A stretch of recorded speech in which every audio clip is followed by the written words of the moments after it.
అందరికీ నమస్కారం. ఈ రోజు ఒక సరికొత్త అంశంతో మీ ముందుకు వస్తున్నాను. వయస్సు నెంబర్ మాత్రమే. చాలా మంది నా వయస్సు గురించి మాట్లాడుతున్నారు.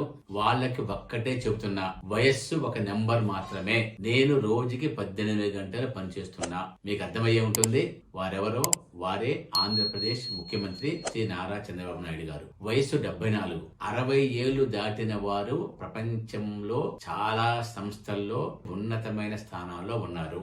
అంటే గొప్ప లక్ష్యాలను సాధించటానికి వయస్సు 60 దాటడం అనేది ఏ విధంగానూ అడ్డంకి కాదు అని చెప్పడానికి సజీవ సాక్ష్యాలు ఈ రోజు ఉన్నత స్థానంలో ఉన్నటువంటి వ్యక్తుల జీవితాలు మనకు కనబడుతున్నాయి. ఉదాహరణకి జో బైడెన్ అమెరికా ప్రెసిడెంట్. 2020లో ఆయన అమెరికా ప్రెసిడెంట్ అయినప్పుడు వయసు 77. అంటే 50 ఏళ్ల సుదీర్ఘ రాజకీయ అనుభవం అమెరికాకు ఉపయోగపడింది. అదేవిధంగా నరేంద్ర మోడీ గారు 73 ఏళ్లు దాటినా ఇప్పటికీ భారతదేశాన్ని ప్రగతి పదంలో ముందు నడుపుతున్నారు. వారన్ బఫెట్ ప్రపంచంలోని గొప్ప పెట్టుబడి దురంధరుల్లో ఒకరు. 93 ఏళ్ల వయసులో కూడా ఇంకా ఆర్థిక పరమైన సంస్థ సలహాలిస్తుంది. కోనోసుకే మసుటి ఆయన పానాసోనిక్ వ్యవస్థాపకుడు. అంటే 60 ఏళ్ల తర్వాత ఎన్నో కొత్త ప్రయోగాలు చేసి వ్యాపారాన్ని అద్వితీయంగా పరుగులు పెట్టిస్తున్నారు. ఈ గణాంకాలన్నీ చూస్తే కనుక ప్రపంచంలో ఉన్నటువంటి గొప్ప కంపెనీల సిఇఓలలో 20% మంది 60 ఏళ్లకు పైబడిన వాళ్లే.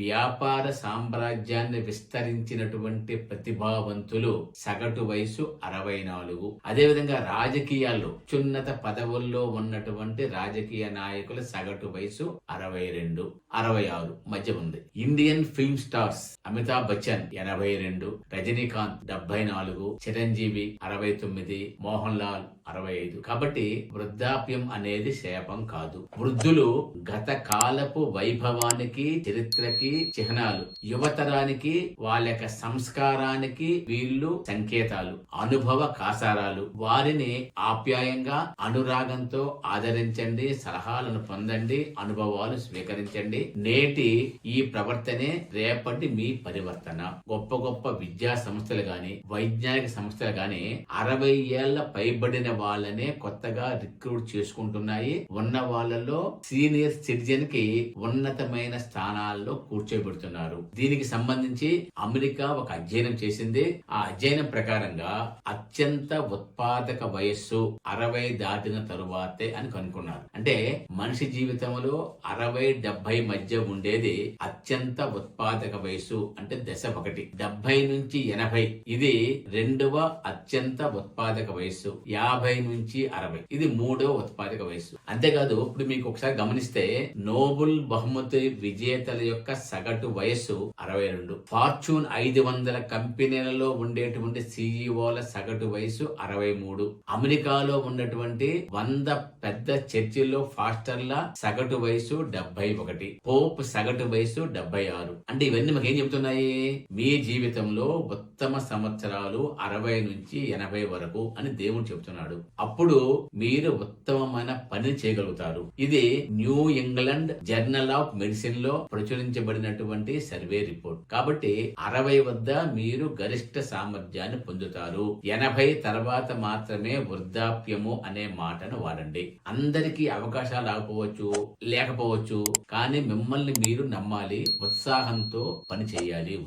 వృద్ధులందరూ కూడా తమకు వృద్ధాప్యం వచ్చేసింది, కష్టాలు వచ్చాయి, తాము ఎందుకు పనికి రాము అని అనుకుంటూ ఉంటారు. దానికి 2 కారణాలు ఉన్నాయి. ఒకటి, ఇతరులు మన యొక్క వయస్సుని నిర్ధారిస్తారు కనుక ముందుగానే మనకు వయసు పైబడిపోయింది అనేటువంటి వాళ్ళ మాటలకి మనము కొంతవరకు కుదించుకుపోతాం. సెల్ఫ్ డైరెక్ట్ ఏజేజం, వయసు పైబడిపోయిందని మనకు మనంగానే తగ్గించుకోవడం, ఇది చాలా హానికరం. కాబట్టి ఈ 2 రకాలకి సంబంధించిన పక్కన పెట్టి జీవితం అంటే సైకిల్ తొక్కడమే. కాబట్టి బ్యాలెన్స్ గా ఉంచడానికి ఎప్పుడూ కదులుతూ ఉండాలి, నవ్వుతూ ఉండాలి. ఇదే జీవన రహస్యం. కాబట్టి మీరు సానుకూలమైన వ్యక్తిగా ఎదగాలి. ఇంతకుముందు మీ కార్యకలాపాలు చేయడానికి టైం బౌండ్ ఉండేది. ఆ టైం ప్రకారం టార్గెట్ చేయాలి. ప్రస్తుతం అటువంటి టార్గెట్స్ ఏమి లేవు. కాబట్టి మీరు చాలా ప్రశాంతంగా మీరు చెయ్యాలనుకున్న పనిని చేయటానికి అనుకున్నంత టైం కూడా మీ చేతిలో ఉంది. ఈ జీవితాన్ని ఏ విధంగా మనం ఫలవంతం చేసుకోవాలి అనడానికి ఒక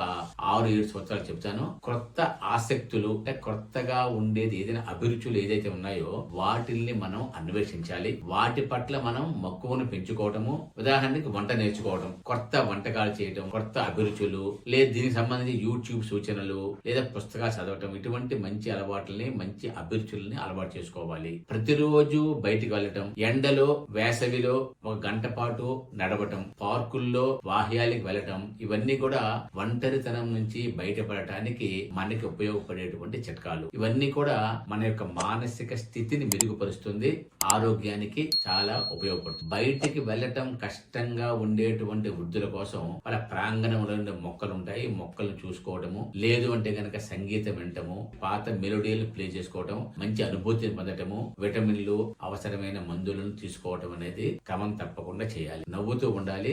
ఈ నవ్వు అనేది మన హార్మోన్లను ప్రేరేపిస్తుంది, ఆనందాన్ని ప్రేరేపిస్తుంది. నవ్వుతూ ఉండటానికి అవసరమైనటువంటి స్నేహితులతో కలిసి ఉండటము, నవ్వినటువంటి మంచి సంఘటనలను గుర్తు చేసుకోవటం అనేది కూడా మన జీవితానికి చాలా అవసరం. సీనియర్లకి చాలా ఎక్కువ సమయం ఉంది కాబట్టి మీ నైపుణ్యాన్ని సామాజిక ఆర్థిక అభివృద్ధి కార్యక్రమాలకి వినియోగించాలి. ఉదాహరణకి సమాజానికి మనం తిరిగి ఇవ్వాలి. ఇది సరియైన సమయం కాబట్టి ఒక న్యాయవాది అవసరమైనటువంటి న్యాయ చిట్కాలను ఇవ్వచ్చు. అదే విధంగా పెట్టుబడులకు సంబంధించినటువంటి మార్గాలను ఇవ్వచ్చు. ఆర్థిక నిపుణుడు అటువంటి చిట్కాలను ఇవ్వచ్చు. అదే విధంగా వైద్యులు అదృష్టవంతులు, వాళ్ళు చివరి వరకు కూడా వారి నైపుణ్యాన్ని పేదల కోసం, రోగుల కోసం వినియోగించవచ్చు. ఈ విధంగా మనకి కూడా 60 సంవత్సరాల వయసు దాటిన తర్వాత ఇటువంటి కార్యక్రమాల ద్వారా సమాజానికి మనం తిరిగి ఇవ్వాలి. సర్వే రిపోర్టు ప్రకారంగా 60 నుంచి 80 వరకు వార్ధక్యం కాదు. 80 దాటిన తరువాత మాత్రమే మనకి వార్ధక్యం, ముసలితనము అనే మాట వస్తుంది. అది కూడా 80 నుంచి 100 మధ్య ఉంటే గనక మీరు మధ్యస్థాయి వార్ధక్యానికి చెందినవారు, 100 దాటితేనే పూర్తిగా ముసలివారు అనేటువంటి మాటను వాడుకోవాలి. ఎందుకనంటే ఇప్పుడు పెరుగుతున్నటువంటి ఆయుర్దాయము, సైన్స్, టెక్నాలజీ పెరిగింది. అన్నిటి వల్ల కూడా మనిషి మరింత హ్యాపీగా, ఆనందంగా ఉండటానికి కావలసినటువంటి అన్ని రకాల వస్తువులు, అన్ని రకాల మందులు కూడా అందుబాటులో ఉన్నాయి. మీకోసం మీరు బ్రతకండి, మీకు మీరు అడ్డంకిగా భావించుకోవద్దు. అది మనకి సంబంధించినటువంటి క్రమశిక్షణ, అభ్యాసంతో మనం దేన్నైనా, ఏ గమ్యాన్నైనా సాధించవచ్చు. మిత్రులారా, వయసుతో మీకు సరిహద్దులు పెట్టుకోవద్దు. వయసుతో కాదు, ఆలోచనలతో జీవించండి. జీవితంలో ప్రతి మైలురాయిని దాటం మాత్రమే మన కర్తవ్యం. ఆ విధంగా సీనియర్ సిటిజన్స్ అందరూ కూడా ఆనందంగా, ఉల్లాసంగా తమ జీవన ప్రస్థానాన్ని కొనసాగిస్తారని భావిస్తాను. Thank you.